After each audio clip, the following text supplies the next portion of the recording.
Pelayanan itu bukan mencari keuntungan untuk diri kita sendiri, pelayanan itu adalah korban, sacrifice buat Tuhan. Saudara-saudara, berkorban itu bukan nature kita.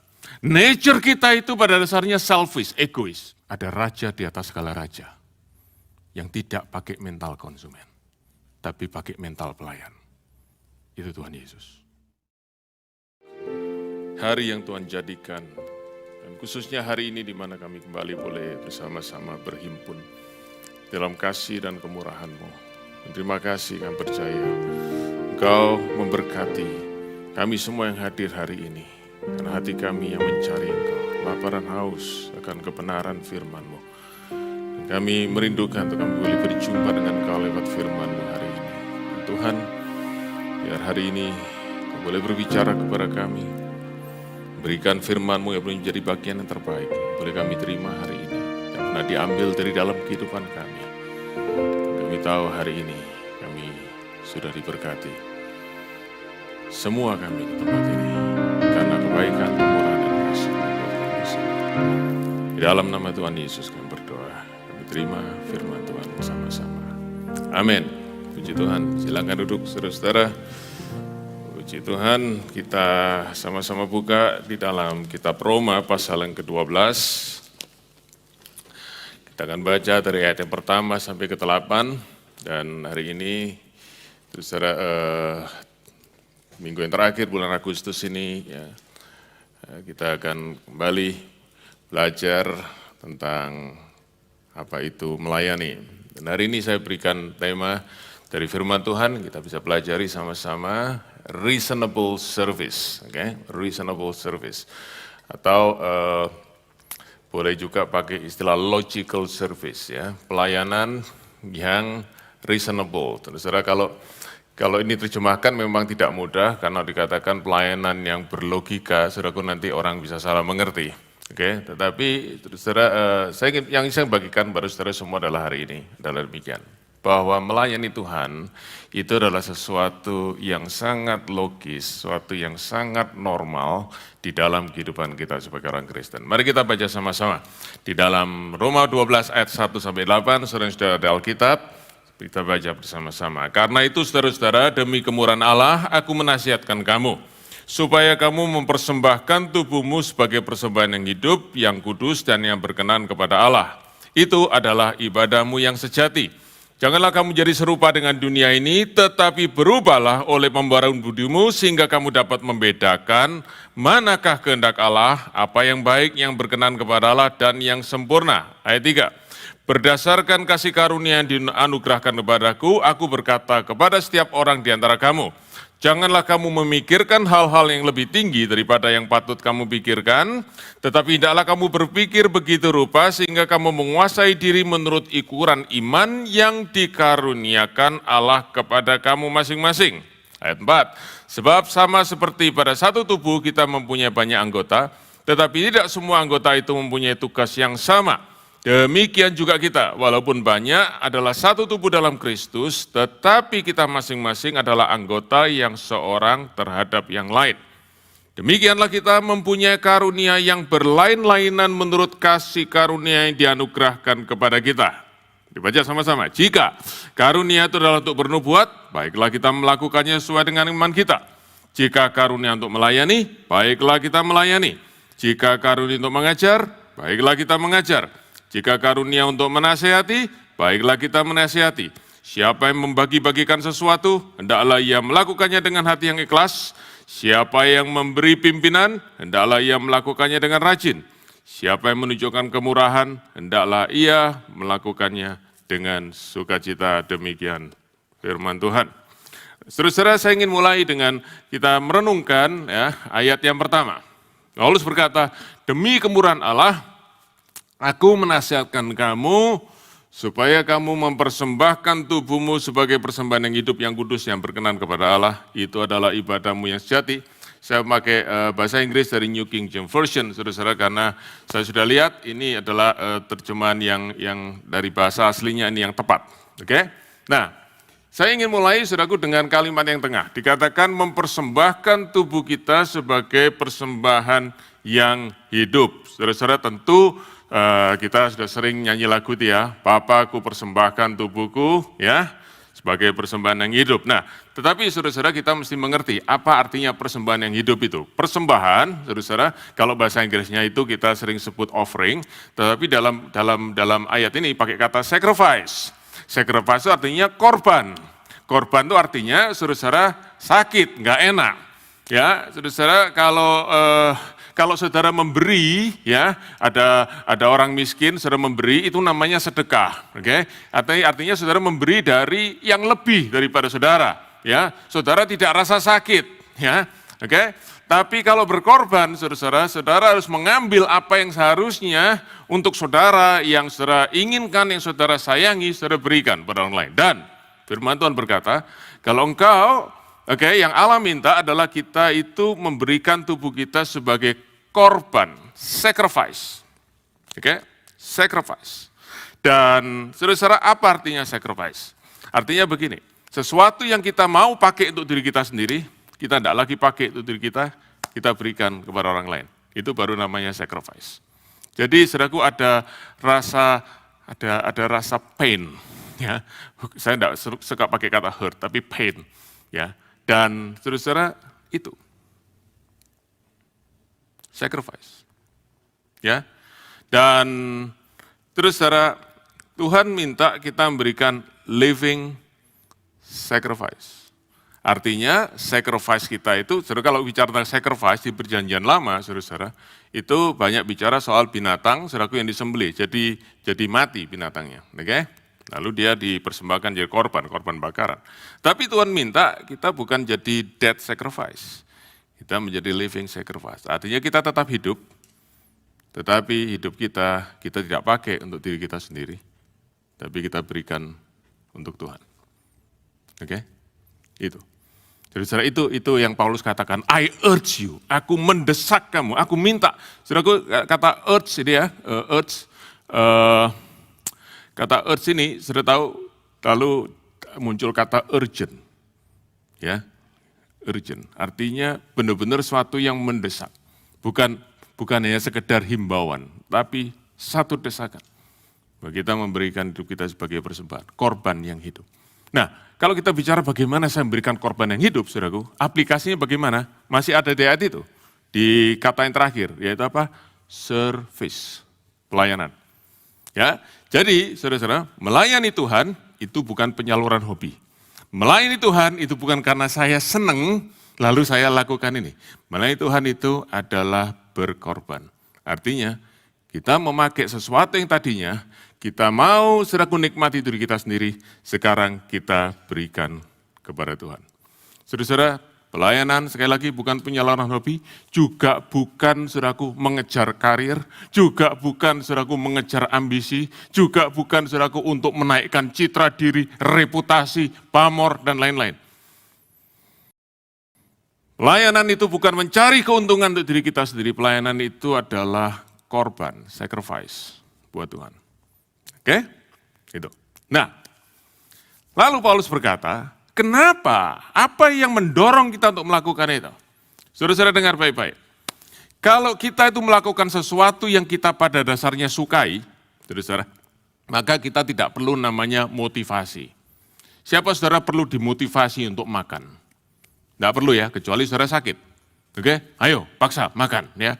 Siapa saudara, kalau saudara suka kopi, saudaraku tidak perlu dimotivasi untuk minum kopi. Segala sesuatu yang kita suka lakukan, kita tidak perlu dimotivasi. Tetapi sesuatu yang kita tidak suka lakukan, kita perlu dimotivasi. Oke, contohnya apa? Yang paling gampang, yang paling simpel sebenarnya, tapi perlu dimotivasi. Apa? Datang kebaktian. Nah, saudara ya, kadang-kadang masih perlu dimotivasi. Oke, apa? Berdoa, baca Alkitab. Ya, saudara-saudara, perlu dimotivasi, saudara-saudara, karena kita tidak secara natural langsung bisa suka dengan itu. Nah, demikian juga melayani. Saudara-saudara, berkorban itu bukan nature kita. Nature kita itu pada dasarnya selfish, egois. Ya, saudara-saudara, bahkan kalau perlu kita ambil punya orang lain, kita pakai buat diri kita. Tetapi Tuhan bilang, apa yang kamu punya kasih sama orang lain dan kasih sama Tuhan. Jadi perlu motivasi. Dan apa motivasinya, saudaraku? Ayat yang pertama, kalimat pertama. Demi kemurahan Allah. the mercies of God. Itu motivasinya. Itu yang harus saudara menjadi dorongan untuk kita melayani Tuhan dengan berkorban. Nah, jadi sekali lagi, kalau saudara hari ini sudah melayani, maka saudara harus tanya, kenapa saya melayani? Apakah saya melayani karena saya sudah mengenal kemurahan Allah, belas kasihan, kasih karunia daripada Tuhan? Sebab kalau tidak, saudara perhatikan baik-baik, setiap pelayanan pasti ada motivasi di balik itu. Kalau itu bukan karena kemurahan Allah, bukan karena kita mengenal kasih karunia Allah, pasti ada motivasi yang lain. Kalau bukan karena we have received, pasti motivasinya to get something. Pasti. Apa to get something itu saya tidak tahu. Macam-macam. Bisa supaya saya diberkati, bisa supaya hidup saya jadi enak, bisa supaya saudara orang kenal saya, whatever it is. Tapi to get something. Kenapa? Karena motivasinya bukan I have received something.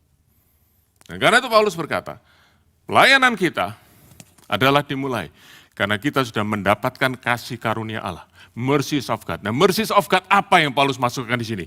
Itu sudah mesti baca dari pasal 1 sampai pasal 11 kitab Roma. Yaitu apa? Salvation by grace. Keselamatan karena kasih karunia Allah. Jadi saudara-saudara, Paulus bicara untuk orang-orang melayani Tuhan hanya waktu mereka sudah tahu bahwa mereka sudah menerima keselamatan dari Tuhan. Dan Paulus berkata, kalau engkau tahu engkau sudah menerima keselamatan, sekarang, kalau engkau sudah tahu, saudara, di dalam keselamatan itu apa yang engkau terima? Yaitu Yesus memberikan tubuhnya. Saudaraku, setiap kali kita berjaman kudus, apa yang ayat yang kita dengar? Tuhan Yesus berfirman, waktu dia memecah-mecahkan roti, apa saudara Yesus katakan kepada murid-muridnya? Inilah apa? Tubuhku yang diserahkan karena kamu. Dia menyerahkan tubuhnya, mati buat kita. Untuk menebus, menyelamatkan kita. Sekarang, saudara-saudara, Tuhan minta kita serahkan tubuh kita yang sudah diselamatkan, yang sudah ditebus. Haleluya.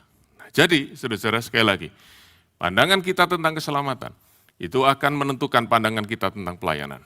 Kalau kita berpikir keselamatan adalah hasil usaha kita, maka saudaraku, pelayanan juga, saudaraku, adalah sesuatu yang kita usahakan untuk dapatkan sesuatu. Tapi kalau kita tahu keselamatan adalah pemberian Allah, kasih karunia daripada Allah. Kita selamat bukan karena kita berbuat sesuatu, tapi karena Yesus sudah lakukan semuanya buat kita. Sekarang kalau kita melayani, kita tidak cari sesuatu, tetapi kita hanya berkata, Tuhan, sebab aku sudah terima yang terbaik, sekarang ku beri yang terbaik. Saudara yang sudah melayani hari ini, dengar baik-baik. Mari periksa lagi hati kita. Is it the mercies of God that drive you to serve God? If not, you will always try to seek something, to gain something, to have some profits. Yang membuat hati kita tidak murni lagi dalam pelayanan. Oke? Nah, saudara.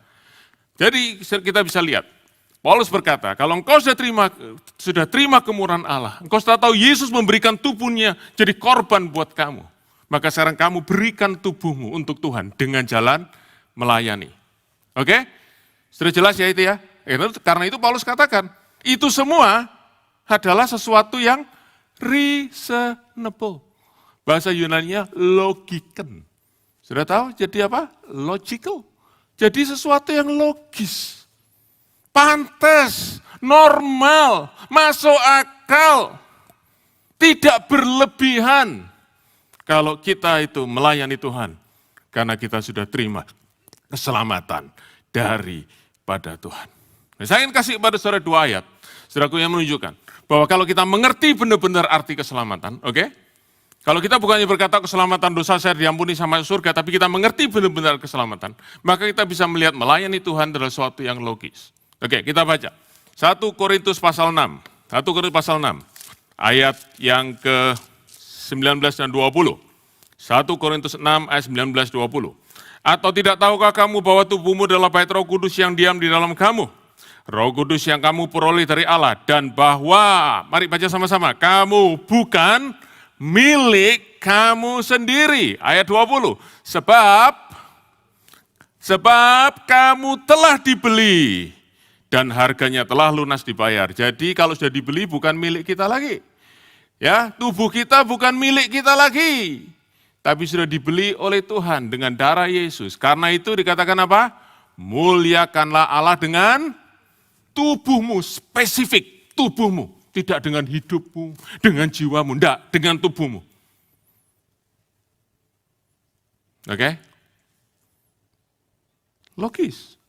Karena tubuhmu bukan milik kamu lagi. Saudara-saudara, keselamatan itu bukan soal dosa kita diampuni, tapi kita dibeli jadi milik Tuhan. Yang kedua, mari kita baca Roma pasal 6, ayat 13. Roma pasal 6, ayat 13. Oke. Sudah? Ayo. Dan janganlah kamu menyerahkan anggota-anggota tubuhmu kepada dosa untuk dipakai sebagai senjata kelaliman atau unrighteousness. Oke? Tetapi serahkanlah dirimu kepada Allah. Dan kata-kata serahkanlah dirimu itu present yourself itu sama dengan dipakai dalam Roma 12. Present yourself. Berikan dirimu, serahkan dirimu kepada Allah. Sebagai orang yang dahulu mati tapi yang sekarang hidup. Yang dahulu binasa, sekarang hidup. Oke, dan serahkanlah anggota-anggota tubuhmu kepada Allah untuk menjadi instrumen, senjata kebenaran. Jadi saudara-saudara, ini suatu yang sangat-sangat logis. Dan kalau kita melihat saudaraku cerita di Alkitab, maka kita bisa mendapati bahwa orang-orang yang mengenal dan mendapati dan mereka tahu mereka mendapatkan kasih karunia Allah. Selalu setelah itu, mereka ingin ikut Yesus dan melayani Yesus. Itu cerita terjadi berkali-kali dalam Alkitab yang menunjukkan kebenaran ini bukan hanya instruksi, tapi kebenaran ini adalah pengalaman yang real. Saya mulai dengan pertama. Saudara ingat di Markus pasal 5, Tuhan Yesus pergi satu daerah namanya Gerasa, dan di situ dia ketemu dengan seorang yang dirasuk oleh setan, saudaraku, ya. Dia tinggal di pekuburan, teriak-teriak, menyiksa dirinya, saudaraku, telanjang, saudaraku ya, dan benar-benar saudaraku keadaan yang sangat menyedihkan. Yesus datang dan lepaskan dia, saudara ingat ya, setannya, saudaraku, minta roh jahatnya, minta pergi pindah ke 2000 ekor babi, mati semua. Saudaraku, Tuhan Yesus tidak pikir satu detik, saudaraku, waktu setannya minta, mau tidak ditukar 2000 ekor babi dengan satu nyawa? Tuhan bilang, satu nyawa lebih berharga. Oke, 2000 ekor babi dikorbankan. Nah, saudaraku, setelah itu orang-orang tahu di daerah itu, Yesus diusir, suruh pergi. Nah, waktu Yesus diusir, suruh pergi, saudaraku, apa yang terjadi? Katakan dalam Markus pasal 5:18. Maka orang yang tadi dirasuk setan itu, datang ke perahunya Tuhan Yesus. Lalu apa? Minta ikut Tuhan Yesus. Oleh Tuhan Yesus dilarang. Tapi begitu dia dilepaskan, begitu dia terima kasih karunia, nomor satu dia berkata, aku mau ikut Yesus. Have you received salvation today? Sudahkah saudara menerima keselamatan? Dan apa respon hati saudara terhadap keselamatan yang saudara terima? Adakah saudara berkata, Tuhan aku mau ikut Engkau. Tuhan aku sudah terima keselamatan. Tuhan kasih karuniamu begitu besar. Aku berikan hidupmu kepadamu. Atau saudara berkata, thank you Lord for salvation. Now, life goes on as usual. Yang kedua, masih di Injil Markus pasal 10. Saudara ketemu seorang namanya saudara pernah dengar seorang namanya Bartimius yang buta sejak lahir. Oke? Ya, dia tinggal di Yeriko dan waktu Yesus jalan saudaraku di situ, dia dengar saudaraku Yesus karena orang rame kan, Yesus kemana-mana kan rame begitu ya. Saudaraku dia dengar di situ dia teriak, Yesus anak Daud kasihani aku. Yesus anak Daud kasihani aku. Saudaraku orang banyak saudaraku berkata, jangan ganggu. Tapi saudaraku dia tambah keras lagi teriaknya sampai Yesus datang kepada dia berkata, suruh panggil Bartimius, panggil sini. Panggil saudaraku datang. Terus dia tanya, apa yang kau mau aku lakukan padamu? Dia berkata, Rabuni, aku ingin melihat. Yesus jawab apa? Markus 10 ayat 52. Pergilah, imanmu menyelamatkan engkau. Tuhan Yesus berkata apa? Pergilah. Oke? Pergilah, artinya apa? Sembuh. Oke? Sembuh, engkau suruh pergi, betul? Tapi apa? Dia enggak mau pergi. Tuhan berkata, aku mau sembuhkan engkau. Sekarang engkau sembuh, pergi. Go with your life. No, I want to follow you. Saudara-saudara, Saya mau kasih tahu. Kita sudah dengar banyak saudaraku berita tentang keselamatan. Kita dengar Injil keselamatan. Kita dengar tentang doktrin keselamatan. It is important, it is essential, it is very, very critical. Tetapi pertanyaannya, adakah kita hanya sekedar ngerti dan tahu, oh ya, that's good. Atau itu membawa perubahan dalam diri kita. Dua orang ini ditouch, dijamah oleh grace, mereka langsung ikut Yesus.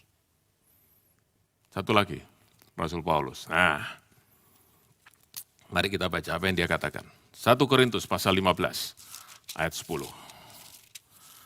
1 Korintus 15 ayat 10, Rasul Paulus berkata apa? Dia berkata begini, tetapi karena kasih karunia Allah, aku ada sebagaimana aku ada sekarang. Apa artinya? Kalau bukan kasih karunia Allah, aku tidak akan kayak gini sekarang. Dia bilang apa? Aku masih kayak dulu. Dulu apa? Pembunuh, benci orang, berusaha mengejar keselamatan dengan kekuatannya sendiri, membanggakan dirinya sebagai Farisi, membanggakan dirinya karena saudaraku, saudara tulis di Efesus pasal 3, saudara ingat ya? Kalau orang berbangga, bisa bangga lebih lagi. Disunat hari ke-8, dari orang suku Benyamin, orang Ibrani asli. Tapi sekarang, aku diubahkan oleh Tuhan karena kasih karunia. Lalu dia bilang apa? Dan kasih karunia yang dianugerahkan kepadaku. Lihat Alkitab saudara. Tidak sia-sia, atau lebih tepatnya, tidak ku-sia-siakan. Tetapi aku bekerja lebih keras. Aku melayani Tuhan, karena aku sudah terima kasih karunia. So, this is the big question for every one of us. Buat setiap kita.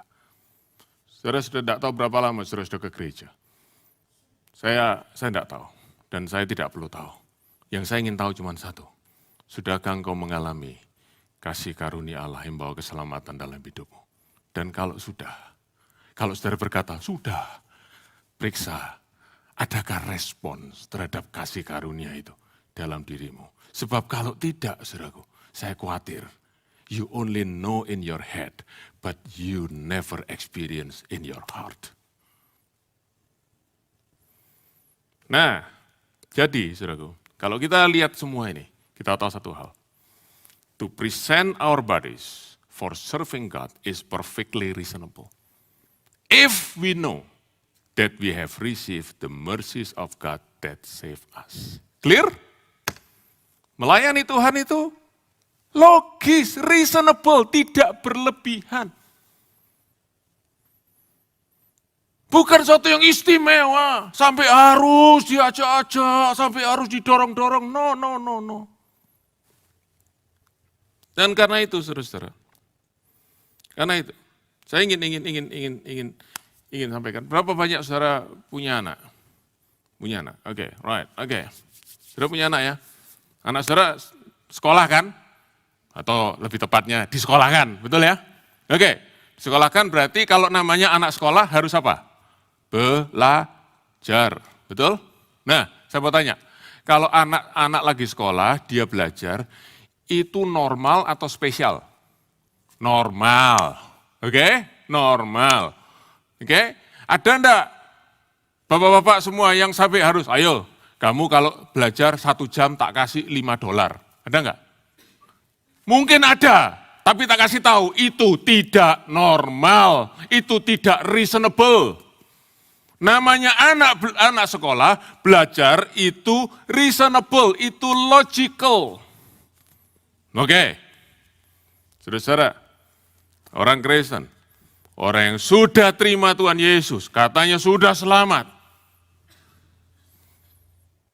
melayani, itu normal atau spesial? Normal.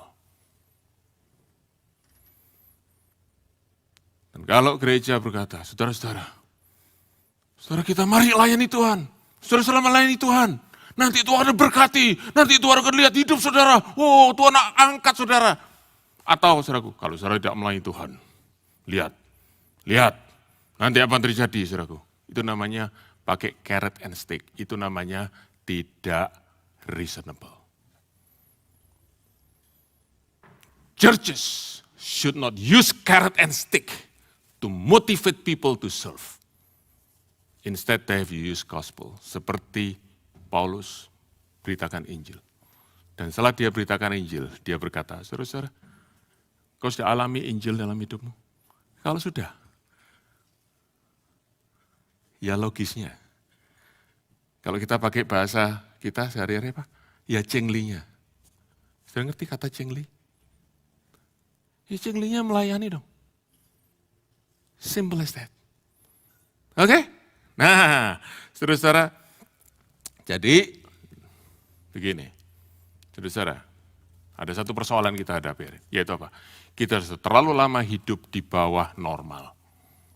Kita sudah hidup di bawah kondisi yang subnormal. Sehingga yang normal jadi spesial. Padahal melayani itu tidak spesial sama sekali. Melayani itu saudaraku normal, semua orang Kristen harus melayani Tuhan, itu yang normal. Itu yang Paulus katakan. Dan saudara, lalu kalau saudara berkata, oke, saya mau melayani Tuhan. Tapi gimana cara melayani Tuhan? Nah, saudara ya, melayani Tuhan itu kan sesuatu yang masih berupa konsep. Paulus di ayat-ayat tadi itu memberikan satu aplikasi yang sangat real, yaitu apa? Mari kita melayani di dalam tubuh Kristus. Saudara lihat ayat 5 dan 6. Tubuh Kristus, the body of Christ, yaitu gereja Tuhan. Ini yang pertama-tama yang kita bisa layani. Saudara, kalau kita mau melayani Allah, Allah tidak kelihatan, mari kita melayani Allah dengan melayani yang kelihatan. Kalau kita melayani Kristus yang tidak kelihatan, mari kita melayani Kristus yang kelihatan, yaitu tubuh Kristus, yaitu apa? Gereja Tuhan. Rasul Yohanes menulis dalam 1 Yohanes pasal 4 ayat 20, dia berkata begini, bagaimana orang berkata ia mengasihi Allah kalau ia tidak mengasihi saudaranya yang kelihatan? Tidak mungkin orang bisa mengasihi Allah yang tidak kelihatan kalau dia tidak mengasihi yang kelihatan. Demikian juga saudaraku, kalau orang berkata, oh saya melayani Tuhan tiap hari, saya melayani Tuhan, saya langsung melayani Tuhan, saudaraku. No, Paulus berkata, if you really serve God, who you cannot see, you must do it through serving the body of Christ.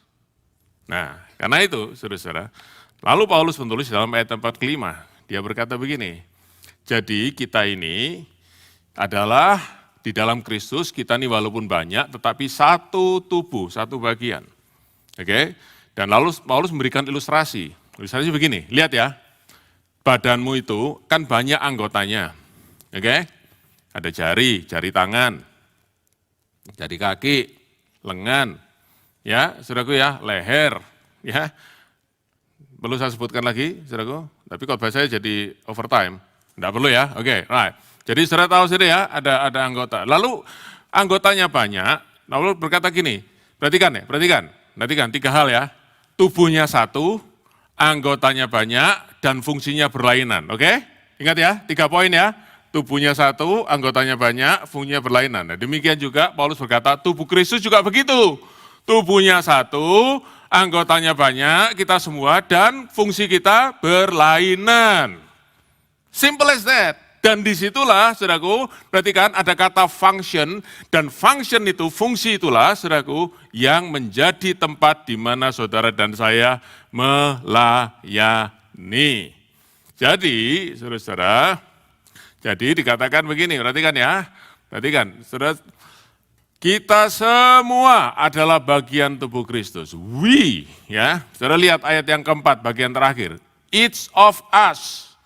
Paulus bicara kepada setiap orang yang sudah diselamatkan. Dia tidak bicara kepada orang non-believer. Dia bicara orang yang sudah percaya kepada Tuhan Yesus. Setiap kita menjadi anggota tubuh Kristus dan kita satu sama lain, saudaraku, adalah bagian tubuh Kristus sebagai anggota yang punya fungsi yang berbeda. Nah, lalu Paulus berkata begini, setiap fungsi ini, saudaraku, berbeda dan saling bekerja sama satu dengan yang lain. Nah, karena itu, saudaraku, the body of Christ can fully function, bisa berfungsi dengan full, kalau semua anggotanya aktif berfungsi. Saudara, siapa yang pernah mengalami patah tangan? Tapi sudah sembuh sekarang. Siapa yang pernah? Oh, enggak pernah ya, puji Tuhan, puji Tuhan. Siapa yang pernah tangannya keselio begitu rupa sampai enggak bisa dipakai? Siapa yang pernah? Pernah ya? Oke, saudara ya. Mesti dikasih selendang gitu ya. Oke, enggak bisa dipakai tangan kirinya gitu ya. Saudaraku, Oke, saudara masih bisa makan? Saudara masih bisa beraktivitas? Bisa.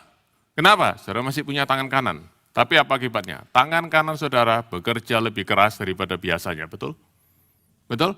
Lebih capek. Betul? Itulah saudaraku, kalau tubuh Kristus, oke, ada bagian yang tidak mau berfungsi, bagian yang lain berfungsi akan lebih capek, akan lebih berat tugasnya. Saudaraku, kalau saudara tidak ingin pendeta saudara mati muda, saudaraku ya, karena kecapean, saudaraku, mari kita semua sama-sama aktif melayani, memberikan hidup kita, karena melayani Tuhan itu logis, reasonable. Itu yang Paulus sampaikan. Dan saudaraku, bagaimana kita bisa berfungsi di dalam tubuh Kristus untuk melayani? Pertanyaan berikutnya adalah Allah lengkapi kita supaya kita bisa berfungsi. Dia lengkapi kita dengan namanya karunia atau bahasa Inggrisnya gift. Nah, gift ini saudaraku bicara soal kemampuan yang Allah berikan pada kita. Ya, kemampuan yang Allah beri kepada kita. Nah, kata gift itu, karunia itu dari bahasa Yunani charismata, saudaraku ya. Oke. Karena itu orang yang percaya karunia roh masih bekerja hari ini, saudaraku, disebut charismatic. Oke, ini kita harus tahu, saudaraku ya, arti kata sebenarnya charismatic itu. Oke. Nah, tapi dari kata karismata itu, dua suku kata yang pertama adalah charis. Dan charis itu, saudaraku, adalah grace. Dari bahasa Yunani artinya grace. Jadi karismata adalah karunia yang Allah berikan, kemampuan Allah berikan, dari grace. Dan grace itu adalah suatu yang Allah berikan bukan karena kebaikan kita, tapi karena kemurahannya sendiri. Nah, karena itu Paulus berkata, saudaraku, perhatikan, saya garis bawahi, saudara baca yang katanya saya garis bawahi, baca sama-sama, each of you, berarti each of you, setiap saudara. Saudara adalah bagian tubuh Kristus dan saudara semua diberi oleh Tuhan karunia. Saudara mungkin berkata, saya tidak merasa itu. Saudara memang tidak merasa karena saudara belum pernah pakai. Coba mulai pakai, saudara akan tahu bahwa tidak ada satupun, perhatikan, each of you berarti tidak ada yang terkecuali. Semua kita diberi oleh Tuhan, at least satu karunia. Kalau saudara baca di perumpamaan Tuhan Yesus di Matius 25, ya, saudaraku, ada yang diberi 1 talenta, 2 talenta, 5 talenta, tapi at least diberi 1 talenta. Sebab kita hanya bisa berfungsi dalam tubuh Kristus kalau kita punya gift itu. Nah, saudara, jadi setiap kita dikasih oleh Tuhan. Lalu yang kedua, seperti tadi, karena fungsi kita berbeda-beda, jadi gift kita juga berbeda-beda, karunia kita berbeda-beda. Nah, tetapi saudara kita mesti ingat, karunia berbeda-beda itu semua asalnya dari Tuhan. Jadi, perhatikan, nomor 1, perhatikan, itu tidak bisa dipilih. Saya mau give yang ini, ya. Kenapa? Keren. Ya. Saya mau give yang itu, kenapa? Berat, tidak bisa, saudara. Kenapa? Karena perhatikan Tuhan yang mendistribusikan itu. Tuhan yang bagi-bagi itu dari maunya Tuhan sendiri. Dari kedaulatan Tuhan. Kita cuma terima saja dan kita lakukan. Nah, saudara, karena itu begini. Ya, kalau kita, saudaraku, dikasih gift berbeda-beda, jangan pernah dipakai untuk dua hal. Jangan dipakai nomor 1 untuk comparison. Saya dapat apa, dia dapat apa, mana yang lebih bagus, saudaraku? Jangan. Yang lebih jahat lagi, jangan dipakai untuk competition. Ya, give bukan untuk comparison, bukan competition, sebab itu akan membawa division, perpecahan. Tapi grace harus dipakai dalam coordination yang berbeda-beda itu, dikoordinasi, supaya membawa unity di dalam ministry. Enak ya bahasa Inggrisnya ya. Saudara-saudara, oke? Itu yang harus kita lakukan. Jangan pernah banding-bandingkan. Apalagi saudaraku, dia bisa, saya juga bisa. Oke? Tidak perlu. Mari kita syukuri saudaraku, apa yang Tuhan berikan pada kita. Nah, Yang berikutnya lagi, saudaraku. Saudara mungkin berkata, saya tahu saya punya gift, tapi gift saya ini rasanya kok enggak ada artinya lah. Dengar. Tidak ada karunia yang terlalu kecil yang akhirnya bisa dikatakan tidak dibutuhkan. Tidak ada. Yang paling kecil pun dibutuhkan. Sebaliknya, tidak ada karunia yang terlalu penting sehingga hanya itu yang dibutuhkan. You understand? Jadi saudara semua, apapun, saudaraku perhatikan baik-baik. Kalau saudara belum tahu, saudaraku mulai dengan mencari dan mulai dengan saudaraku berkata, Tuhan aku mau. Mulai dulu dengan persembahkan, hatimu dulu yang persembahkan kepada Tuhan. Maka saudaraku akan mendapatkan, saudaraku mulai mengenali karunia itu. Ya, saudara, jadi jangan berkata, oh saya dapat kecil, dapat besar, saudaraku. Perhatikan baik-baik, perhatikan. Saudaraku jangan pakai pola pikir dunia ini. Berubahlah oleh pembaruan budimu, ayat 2. Saudara ya, jangan menjadi serupa dengan dunia, berubahlah pembaruan budimu. Apa pola dunia ini? Yang gede, yang hebat, dihormati. Yang kecil, saudaraku, disingkirkan. Tuhan kebalik. Yang kecil, saudaraku, justru Tuhan lihat. Tuhan berkata di Matius 10:24, kalau engkau memberikan secangkir air saja kepada salah satu dari hambaku ini, kau melakukannya untuk aku, engkau tidak akan kehilangan pahalanya. Cuman secangkir air. Tuhan lihat, Tuhan perhitungkan.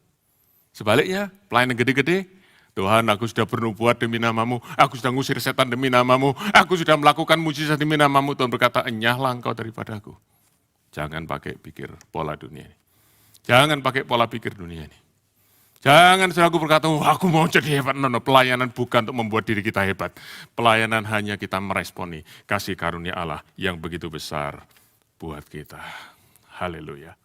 Karena itu saudaraku miliki cara pandang yang benar tentang kasih karunia. Oke, nah Paulus saudaraku lalu memberikan satu pesan buat kita. Pesan yang penting sekali.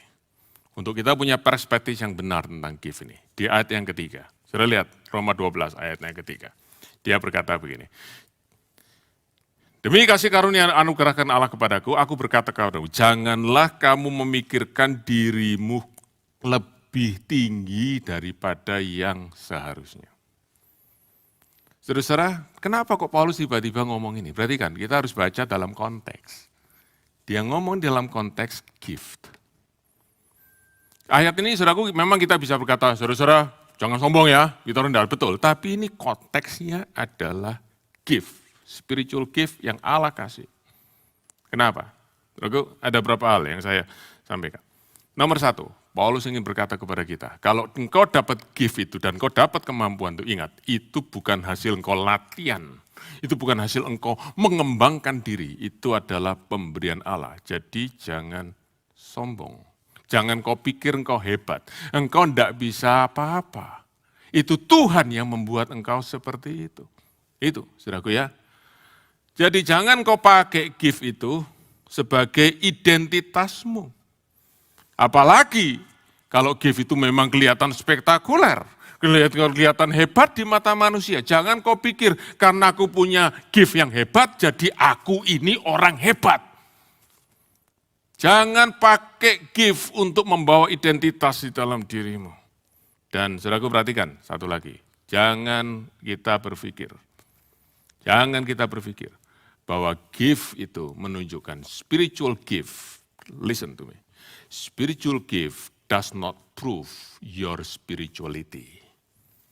Karunia rohani tidak menunjukkan kerohanian saudara. Betapa banyak kita mendengar. Waktu demi waktu, orang yang dapat karunia yang hebat besar daripada Tuhan, jatuh di dalam hidup rohani mereka. Spiritual gift does not prove your spirituality. Karena itu jangan saudara pikir kalau saudara itu hebat di mimbar, berarti saudara itu orang kuat. Your spirituality is not determined by your gift, but with your relationship with God. Nah, karena itu Paulus berkata gini, jangan sombong. Kalau Tuhan kasih kamu karunia, kamu selalu ingat ini dari Tuhan, ini dari Tuhan. Dan kalau ini dari Tuhan, pujian buat Tuhan. Saya masih ingat saudaraku dulu sekali. Saya kalau lihat ya, anak-anak muda itu ya, datang masih SMA, masih baru kuliah tuh datang pakai mobil yang bagus-bagus. Saya selalu bilang sama mereka, kamu jangan sombong ya, karena kamu nyetir mobil bagus. Itu bukan mobilmu, itu mobil papahmu.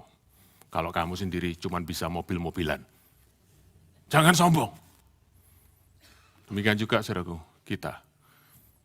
Tidak ada yang kita bisa lakukan dari diri kita sendiri.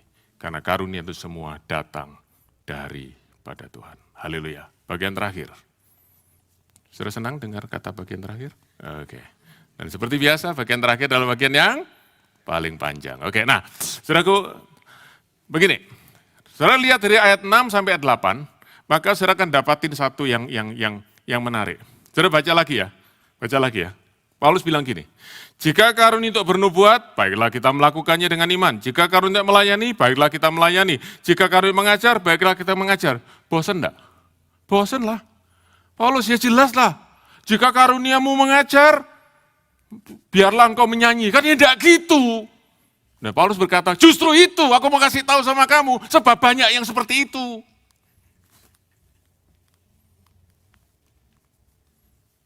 Sudah ngerti?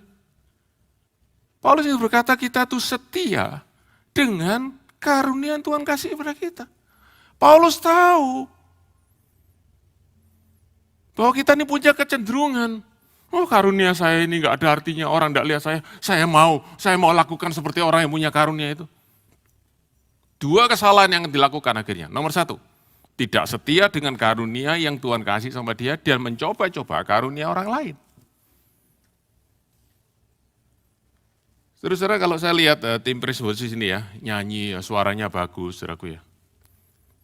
Saya juga pingin, habis khotbah nyanyi, saudara bilang seperti mereka, enggak, lebih bagus dari mereka. Ya pingin juga.